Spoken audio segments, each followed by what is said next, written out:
este tiempo de comunión delante del Señor.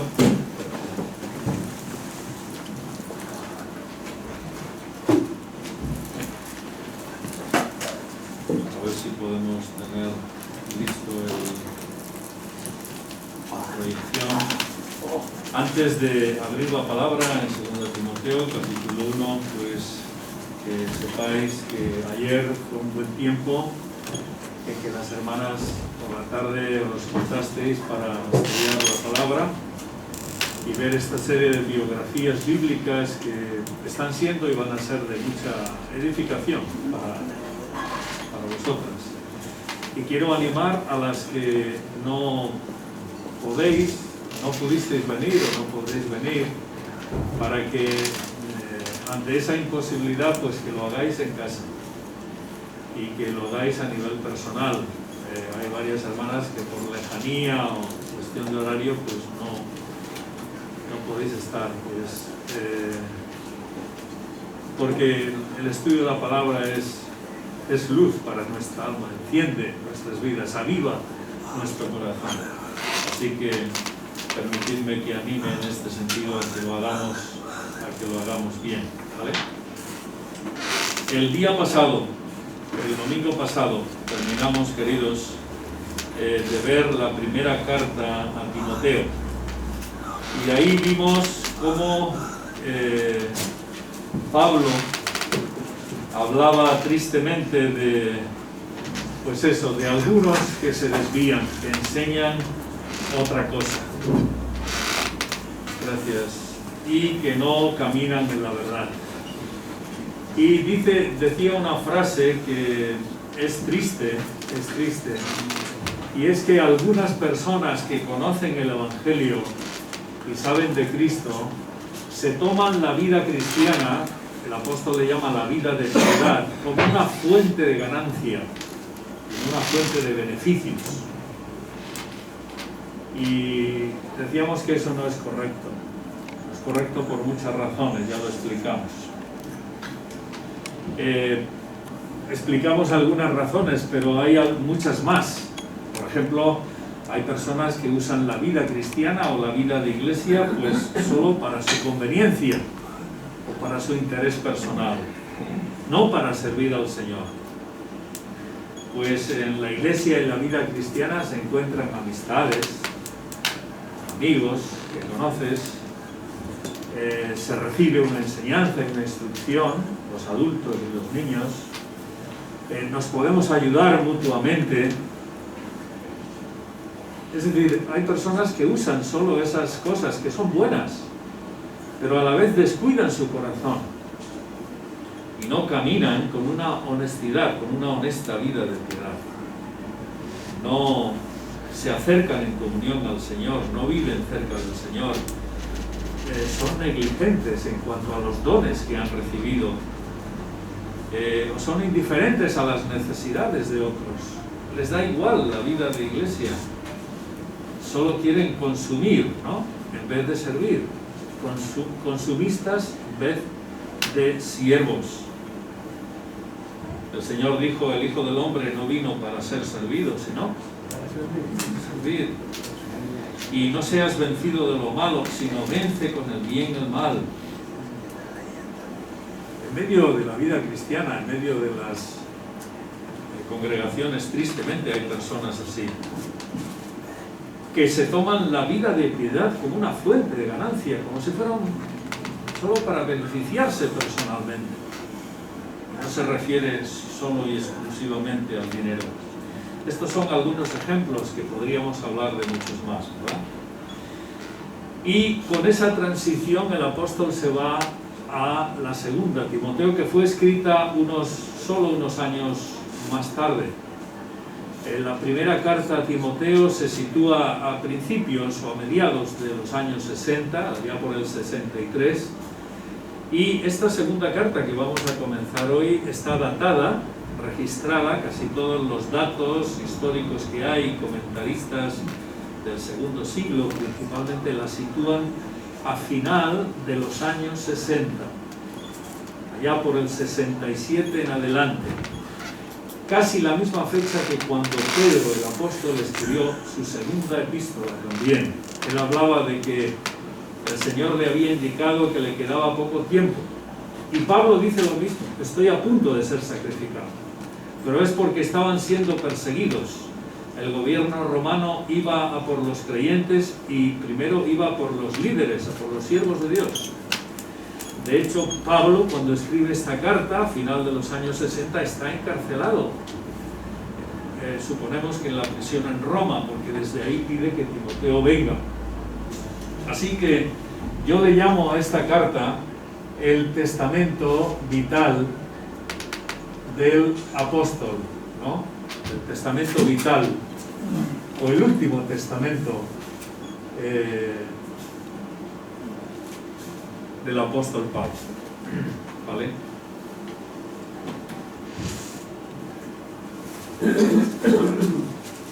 Observamos en esta carta, observamos la entereza de este siervo de Dios para no desmayar. Estoy haciendo una introducción a la carta. Una entereza para no desmayar. Capítulo 1, verso 7, fijaos que dice ahí el apóstol: no nos ha dado Dios espíritu de cobardía, sino de ¿qué? De poder, de amor y de dominio propio, ¿no? Y esto se estaba manifestando en él, en el apóstol Pablo, en este siervo de Dios, en ese momento. Estaba alentando en la carta a su querido Timoteo a que avivara el fuego del don de Dios, que es de lo que vamos a hablar hoy, verso 6. Por lo cual te aconsejo que avives el fuego del don de Dios que está en ti por la imposición de mis manos. Te aconsejo, Timoteo, que lo avives. Dios te ha dado un don, hay un fuego en ese don, avívalo, Timoteo. Eres tú el responsable de hacerlo, ¿verdad? Y además Pablo había sido abandonado por todos sus colaboradores. Y esto es muy triste. Esta semana el Espíritu Santo me ha dado una semana difícil, porque cuando miraba este texto me ha hecho sentir cómo se sentiría el apóstol Pablo, abandonado por todos, como le ha ocurrido y ocurre a muchos siervos de Dios hasta el día de hoy. Fijaos, capítulo 1, verso 15, que hemos leído antes, dice: ya sabes esto, que me abandonaron, ¿cuántos? Todos. No dice alguno el chisco, dice Todos. y queridos, cuando hablamos de Asia no está hablando de una ciudad, está hablando de Éfeso, Tiatira, Troas, Esmirna, Laodicea y algunas, lo que es el Asia Menor, todo el vientre del Mediterráneo. No era Asia Menor en aquellos días, porque estaba Galacia, que estaba arriba, estaba Capadocia, Bitinia y luego Acaya, estaba Corinto, pero Asia era como el centro entre Israel y Corinto. El Asia Menor era la parte central, más importante, la más poblada. Y ahí los apóstoles establecieron iglesias. Y dice: todos me han abandonado. ¿Por qué le habían abandonado? Vamos a verlo eso esta mañana. Pero no aparecieron, no se identificaron con Pablo. Él les llama desertores. El término que usa aquí en verso 15, en el original, es cuando dice: ya sabes esto, que me desertaron. Todos los que están en Asia. Eso debía ser muy triste para el apóstol Pablo. Le estaba ocurriendo a Pablo lo que le ocurrió al Señor Jesús. Robert, que esta mañana hemos recordado su entrega. Se quedó más solo que la una. Mira que le siguió gente. Mira que tenía 12 hombres preparados como discípulos. Pero en el momento cumbre se quedó solo.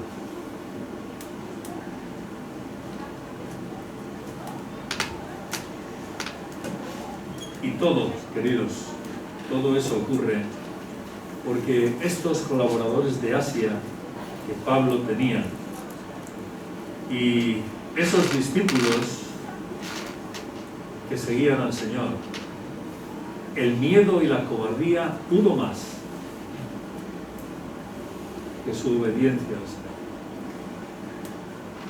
El miedo y la cobardía. Para que Pablo le pida a Timoteo que le traiga el capote, imaginaos. Pablo estaba en una cárcel, en un calabozo, en una celda, seguro muy fría. Y Timoteo posiblemente estaba en Éfeso, suponemos, o quizá en alguna de aquellas zonas donde había iglesias. Para que Pablo le pida a Timoteo que venga antes del invierno y que le traiga el capote o la capa, no, el capote no se refiere a un impermeable, sino a una capa, para abrigarse en la cárcel. Tráeme el capote, junto con los pergaminos y demás. Es porque no tenía a nadie en Roma que le diera una capa. Y esta semana oraba al Señor y decía: Señor, tú fortaleciste a Pablo y al Señor Jesús. Igualmente tienes que fortalecer a tus siervos cuando se quedan así. Estos momentos, queridos, para el siervo de Dios, Pablo, fueron de los más tristes, pero también de los más lúcidos, porque mostraron dónde estaba anclada el alma de cada uno, ¿no? ¿Dónde estaba anclada el alma de cada uno? Para unos era su propia seguridad, para otros era que no les delataran, para otros era que no les pillaran, para otros era otras cosas. Y Pablo tenía que dar el do de pecho ahí, ¿verdad? Y tenía a Timoteo a su lado. ¿Cuántos desamparan? ¿Cuántos desamparan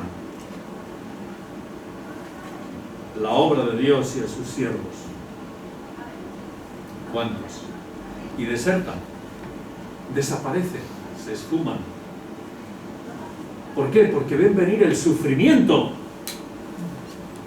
Esto me va a costar tanto, por tanto desaparezco. Ni están ni se les espera, como dice el refrán, por causa del Señor. Desaparecen del mapa. ¿Y qué ocurre? Vamos, ese es el centro de esta mañana, 1:6. Que el fuego del don de Dios de esas personas, ¿qué ocurre? Se apaga. Eso tiene unas consecuencias.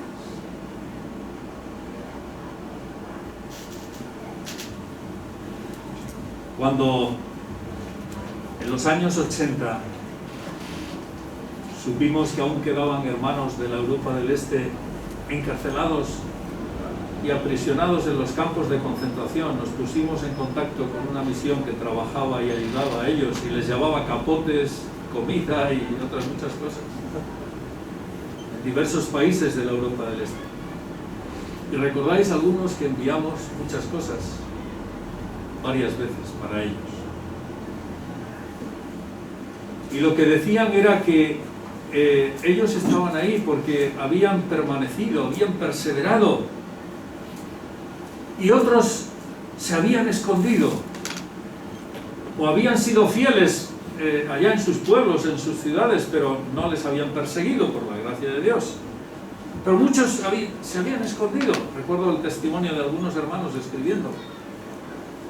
Y lloraban por hermanos que no habían podido aguantar el sufrimiento y la persecución. Se dice que en Colombia, en los años de la guerrilla, de la FARC, un grupo de guerrilleros quiso gastar una broma a una iglesia de un pueblo. Una broma muy pesada.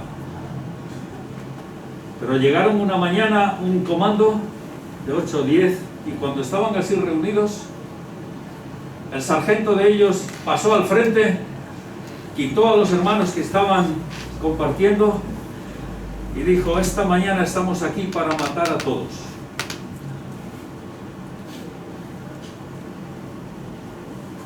Pero yo sé que hay algunos que no son verdaderos cristianos. A los que no sean cristianos, no les vamos a matar. Así que se vayan los que no son cristianos. Y dice que comenzaron a salir, y se quedaron varios, poquitos. Imaginaos cómo se quedaron, esperando que los ametrallaran.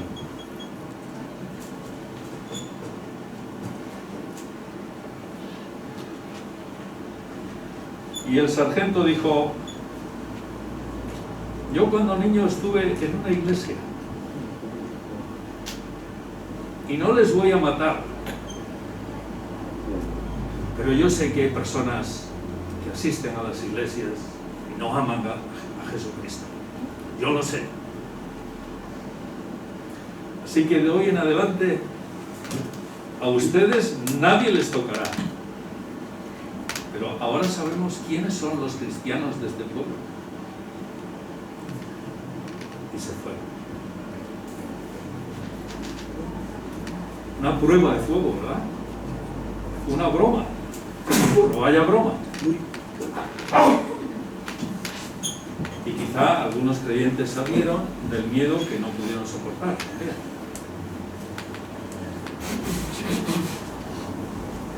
Esta mañana tocamos un tema importante: aviva el fuego del don de Dios que está en ti. Y nos toca reflexionar en esto, porque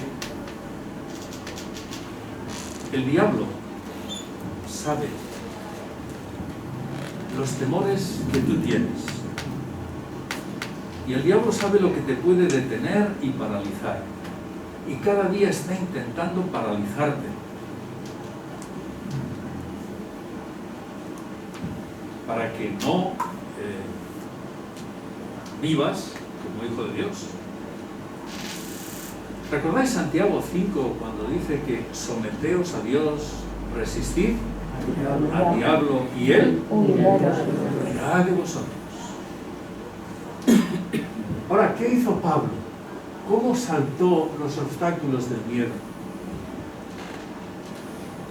El miedo y el temor, dicen los estudiosos de la personalidad, la psicología principalmente, que el temor y el miedo a veces es real y a veces es irreal.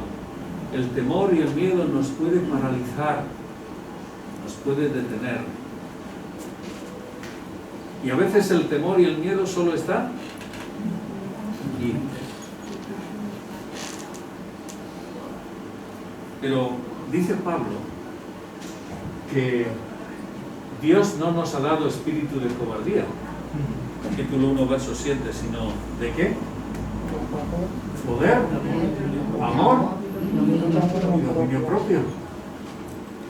Y más adelante, en capítulo 4, dice que el Señor, en mi primera defensa, estuvo, ¿a dónde? A mi lado, y me dio fuerzas para que todos pudieran escuchar, y fui librado de la boca del león. Es decir, se refiere al primer juicio, donde en vez de atemorizarse y callarse, lo que hizo fue sacar fuerzas de parte del Señor y compartir el Evangelio. Y dice, todos oyeron y además fui librado. Librado de la boca del león se refiere a que fue librado del juicio, porque los que eran condenados iban a los animales.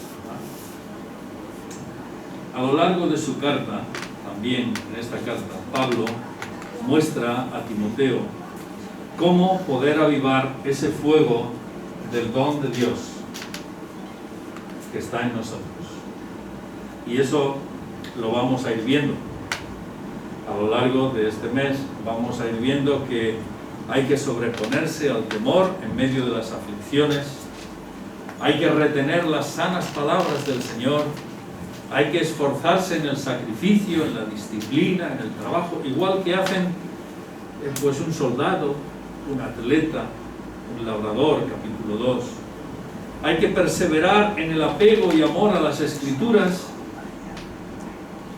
capítulo 3 y 4. Hay que predicar la palabra a tiempo y fuera de tiempo.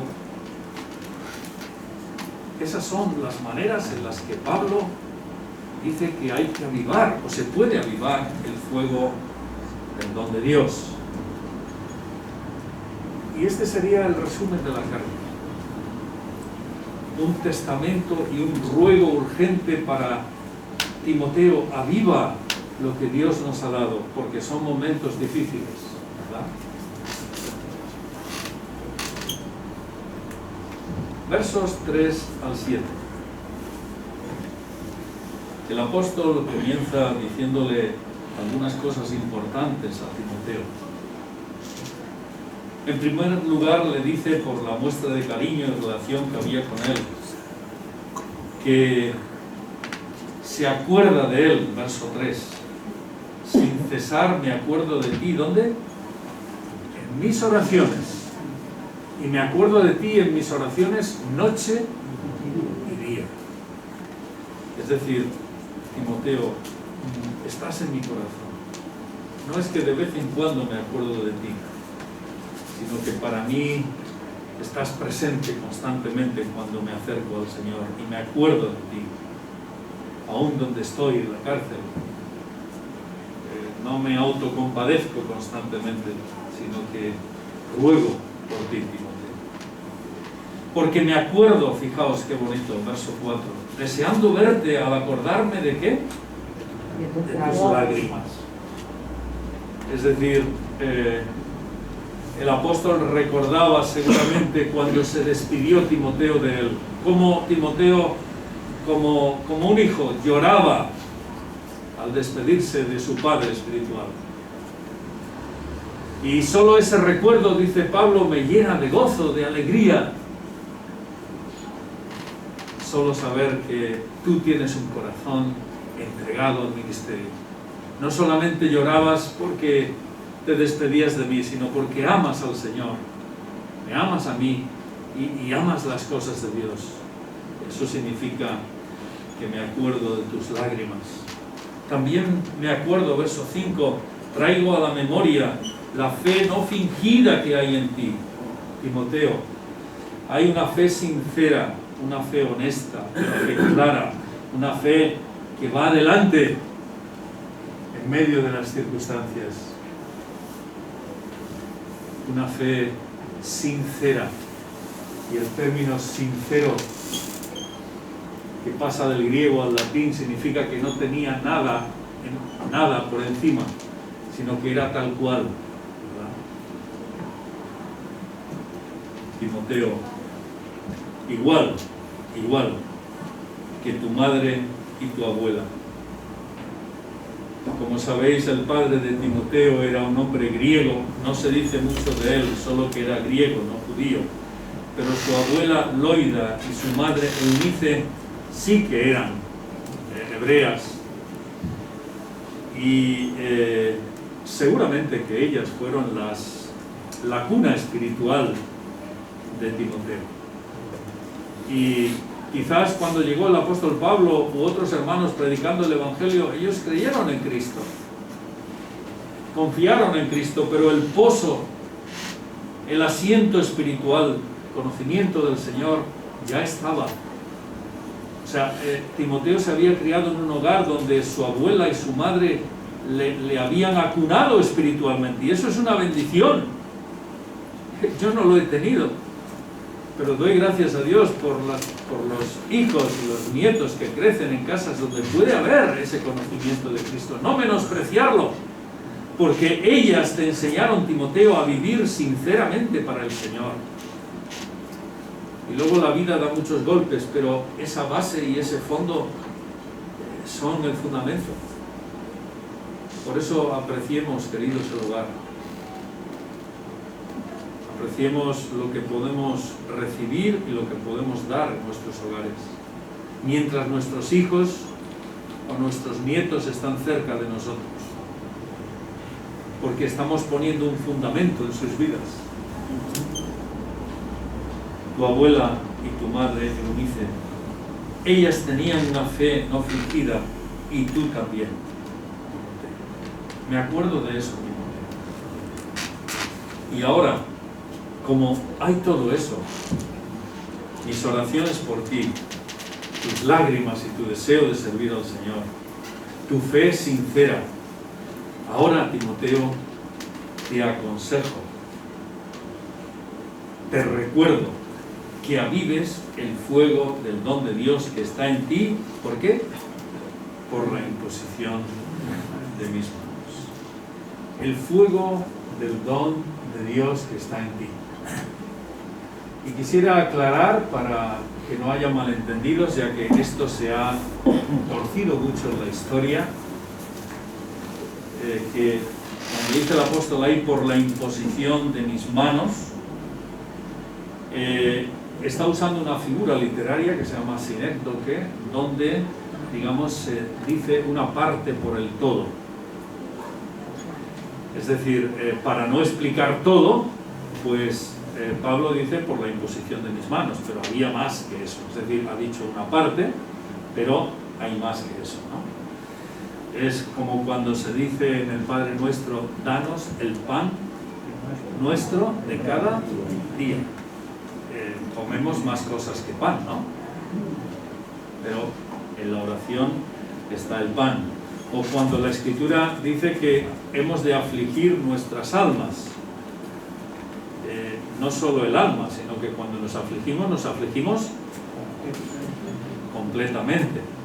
O cuando dice la Escritura que todo ojo verá al Señor, todo ojo le verá, toda rodilla se doblará y toda lengua confesará. No solo el ojo, la rodilla y la lengua, sino que la lengua, la rodilla y el ojo es una parte de lo que es el hombre. Esto se usa mucho en la literatura. Entonces aquí el apóstol está diciendo que el don de Dios está en ti por la imposición de mis manos. Está hablando de una forma, en forma sinécdoque. 1 Timoteo, capítulo 4, verso 14. ¿Quién lo puede leer, por favor? 1 Timoteo, capítulo 4, verso 14. No descuides del don que hay en ti, que te fue dado mediante profecía por la imposición de las manos del presbiterio. Es decir, aquí lo aclara más, ¿no? Dice que él recibió la imposición de manos de parte del presbiterio. El presbiterio es el equipo pastoral de la iglesia, el consejo de ancianos, los presbíteros, que se llama a veces también. Entonces, Timoteo había recibido, había sido encomendado a la gracia de Dios, porque en la iglesia local, junto con Pablo, pues habían discernido, y en otro texto, 1 Timoteo dice también que por medio de la profecía que fue dada en cuanto a ti, Timoteo, es decir, vieron en Timoteo unas cualidades y unas características, lo vieron proféticamente, lo discernieron, y entonces le encomendaron a la gracia de Dios. Digo esto porque la imposición de manos, cuando hacemos sobre una persona, al imponer las manos no es que baja un rayo del cielo y se produce la magia. Eso es lo que las religiones han hecho, eso es cómo se ha retorcido esta verdad. Cuando se imponen las manos sobre una persona, en especial cuando alguien va al ministerio, se está reconociendo lo que Dios ya ha dado. Es decir, no es que al imponer las manos Dios en ese momento ¡pum! No, eso es magia. La imposición de manos se hace cuando se reconoce lo que Dios ya ha dado a la persona, ¿verdad? Por medio del Espíritu, porque si no, convertimos a la imposición de manos en un acto mágico, y entonces quien impone las manos es un gurú, que es lo que hoy se ve mucho en muchos grupos, en internet y demás, ¿no? Gente que quiere que algunos les impongan las manos, les toquen, predicadores que les toquen. Algunos seguro que habéis visto esto. Que se caen al suelo, que no sé qué, que no... Todo eso no tiene que ver con el Señor. Tiene que ver con el otro Señor. Eso no enseña la Escritura. porque si no le quitamos la gloria al Espíritu Santo, que es el que da los dones, y se las damos ¿a quién? A estos gurús, a estos ungidos. En algunos ambientes se les dice, es que este es el ungido de Dios, como te toque el ungido lo tienes claro, te puede pasar cualquier cosa. Eso es mentira. Eso es mentira en mayúsculas. Permitid que me pare en eso porque la Escritura no enseña eso. Lo que Pablo está diciendo es que en ti, Timoteo, está el fuego del don de Dios, ¿verdad?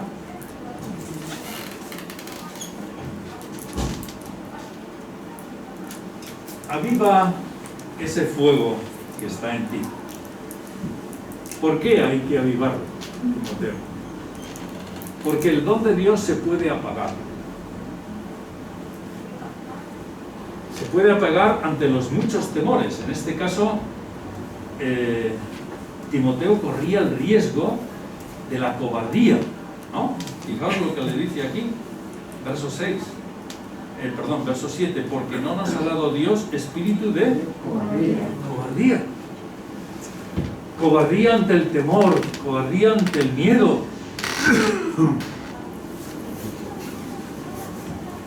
Y a veces, o muchas veces,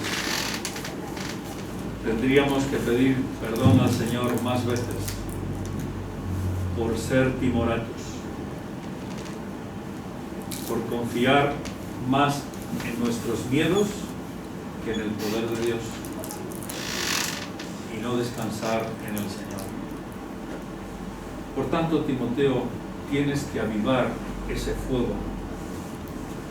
Y ese fuego del don de Dios tiene 3 características que el apóstol dice aquí en verso 7.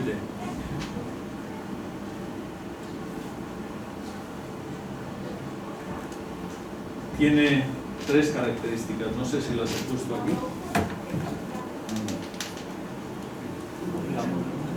Pero lo he puesto antes, ¿no?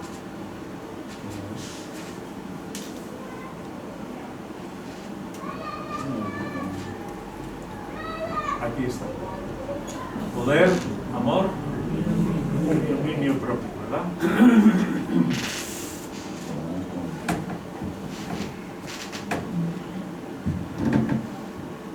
¿En qué consiste el poder de Dios? El poder de Dios, queridos, consiste en lo que nos contaban aquellos hermanos que estaban en los campos de concentración todavía en los años 80. Que Dios les había fortalecido de una manera única para testificar y para sobrevivir. Y además habían formado iglesias en los campos de concentración. Yo recuerdo que lloraba cuando leía aquellas cartas. Pero es que Pablo hacía lo mismo. Con Paquita a veces hemos comentado eso. Si nos encarcelaran y nos persiguieran, dice Paqui, yo creo que no aguantaría. Y le digo, sí, mujer, tú aguantarías. Si quieres, aguantarías, pero no porque tú tengas fuerzas, sino porque el Señor te las va a dar. El poder de Dios, queridos, es la capacidad que Pedro no tenía y que se escondió, el cobarde de él, y no declaró al Señor cuando el gallo cantó, y luego en Pentecostés, ¿qué hizo?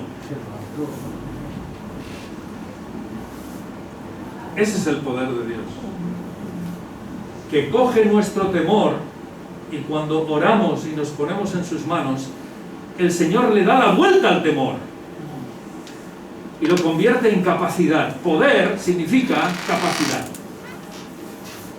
Lo que tú no tienes ni tengo yo, Dios me lo da cuando lo necesito.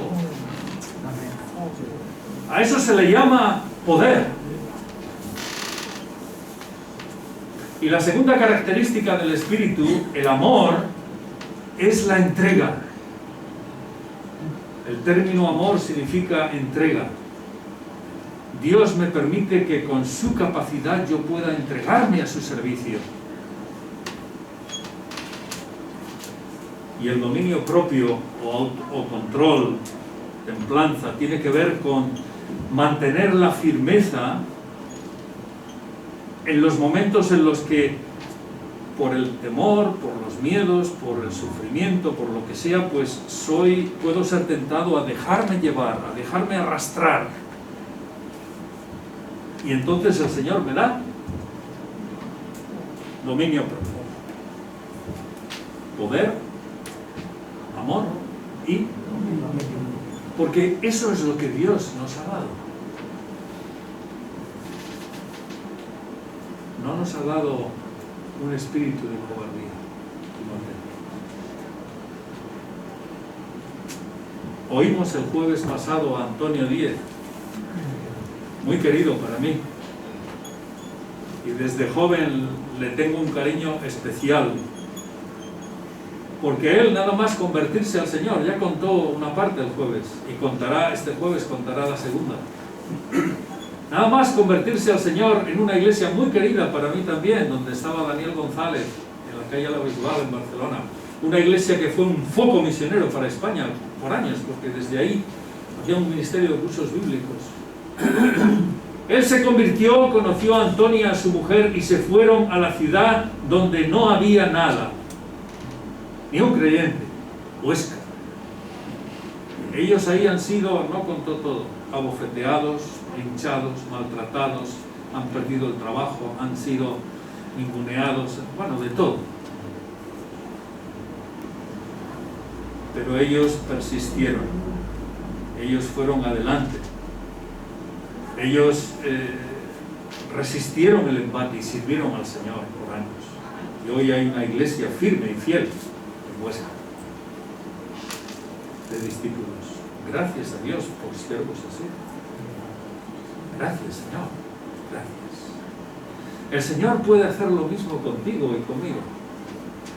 Eso no es solo para Pablo y para otros. El Señor puede hacer lo mismo contigo y conmigo donde estemos en el día a día. Y es una decisión nuestra el hecho de avivar. Fijaos que el apóstol le dice a Timoteo: aviva el fuego del don de Dios. Es una decisión que nosotros tomamos para que podamos servir al Señor llenos del Espíritu, controlados por Él, venciendo los temores, o estemos apresados, encarcelados por nuestros miedos, por nuestro temor al sacrificio. Casi siempre, los temores en nuestras vidas vienen porque tenemos miedo a sufrir.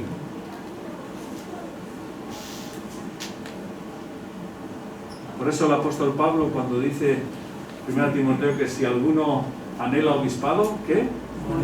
Bueno, la desea, es porque hay hombres que no le tienen miedo al sufrimiento y al costo que supone el ministerio servir al Señor, y quieren servirle. Y en muchas otras ocasiones tenemos miedo por sufrir. Entonces, cuando vemos el sufrimiento, cuando le vemos las barbas al sufrimiento, yo no existo, que nadie me busque. ¿O no? ¿Somos así o no? Somos así.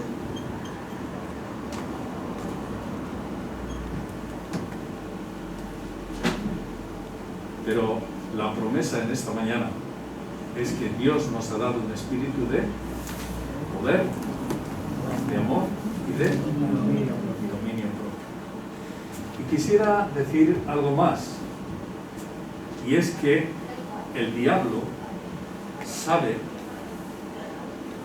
la decisión que tú tienes en tu corazón, y él te va a apretar para atemorizarte más, o si tú te repones y te rehaces y te sometes a Dios, el diablo, ¿qué dice Santiago? Huirá. Y hemos de creer a Dios, hemos de creer a Dios, no a nuestros miedos y temores.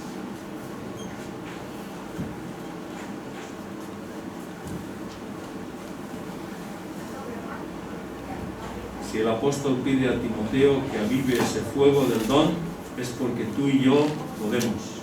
tenemos la responsabilidad de mantenerlo avivado y no apagado.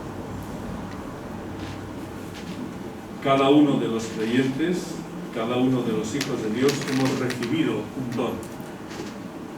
Hemos recibido unas capacidades del Espíritu Santo cuando nos convertimos a Cristo. Y esas capacidades tienen vida, son como un fuego que tú no debes dejar apagarlo, ni yo, sino ponerlo al servicio del Señor. Son, yo diría, usando las palabras del Señor, son como préstamos temporales que el Señor nos da, de los cuales hemos de rendir cuentas al Señor. Son dones, son recursos.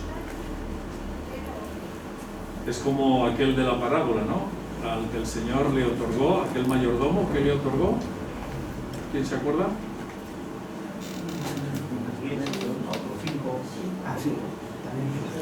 Talentos. Préstamos temporales del cielo, de los cuales hemos de rendir cuentas al Señor.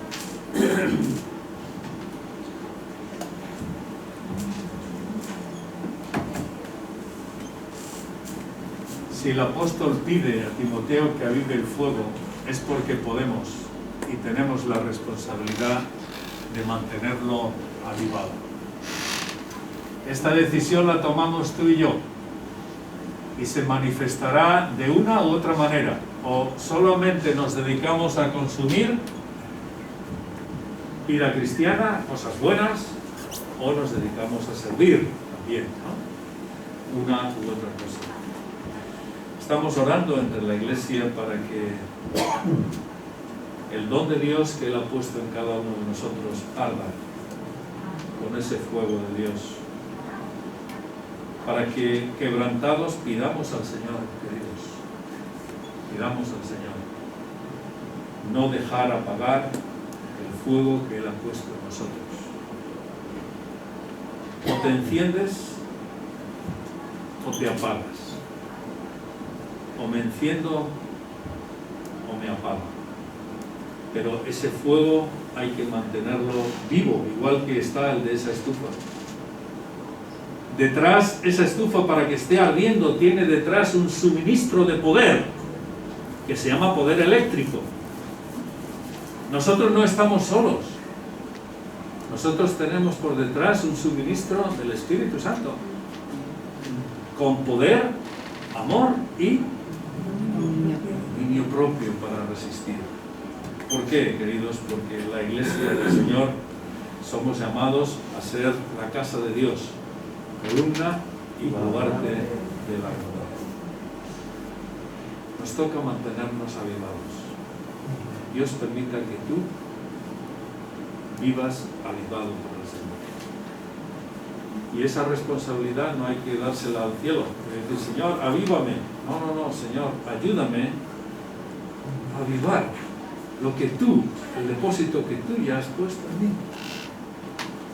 Y vamos a ir viéndolo a lo largo de estas semanas, cómo el apóstol instruye y dice que podemos avivar ese fuego del don de Dios.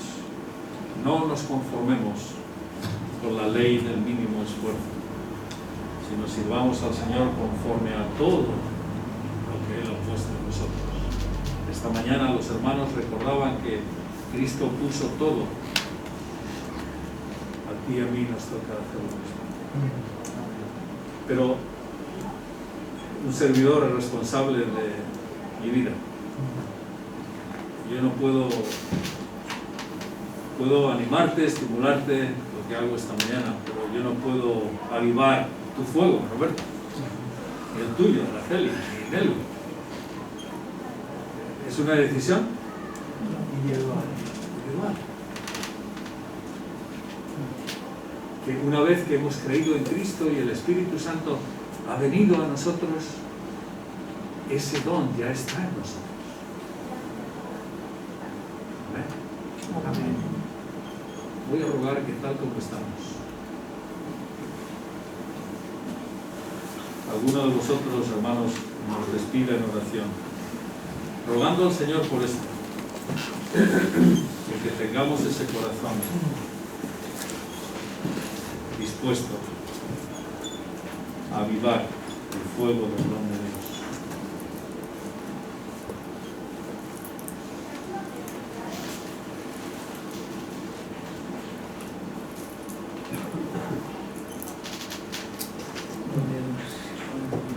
Amado y bendito Padre, te adoramos y hemos escuchado lo que ha dicho Manuel. La vida cristiana sabemos que es un desafío de fe. Tú has dado poder, pero creo que tenemos que meter los pies en el Jordán para que tú detengas las aguas. Para que tú derrames tu poder tenemos que dar pasos de fe, Señor. Ayúdanos a no acobardarnos, Padre, cada vez que haya una ocasión delante de nosotros, que sepamos verla y actuar de acuerdo sin medir las consecuencias, solamente decir lo que tú quieres o lo que no quieres, que actuemos de acuerdo a ello, Señor. Danos pues esa gracia, porque no está en nosotros. Como ha dicho muy bien Manuel, las fuerzas no están en nosotros, y también lo ha dicho Salvador al principio, el tesoro que tú has puesto lo has puesto en vasos de barro, pero poderoso eres tú, Señor, para hacer tu obra como lo has hecho a lo largo del tiempo por medio de tus siervos fieles, Dios, que podamos ser tenidos por fieles delante de ti para glorificar tu nombre. Ayúdanos, Señor, y aviva en nosotros ese fuego, que lo avivemos nosotros, Señor, que los dones que has puesto en nosotros los ejerzamos para edificación de la Iglesia y para la gloria de tu nombre. Oramos así, Padre, en el nombre de Jesucristo, nuestro ejemplo supremo, y te adoramos. Amén. Amén. Señor, nos bendiga, queridos. Ahora, en un momentito, tendremos el encuentro aquí.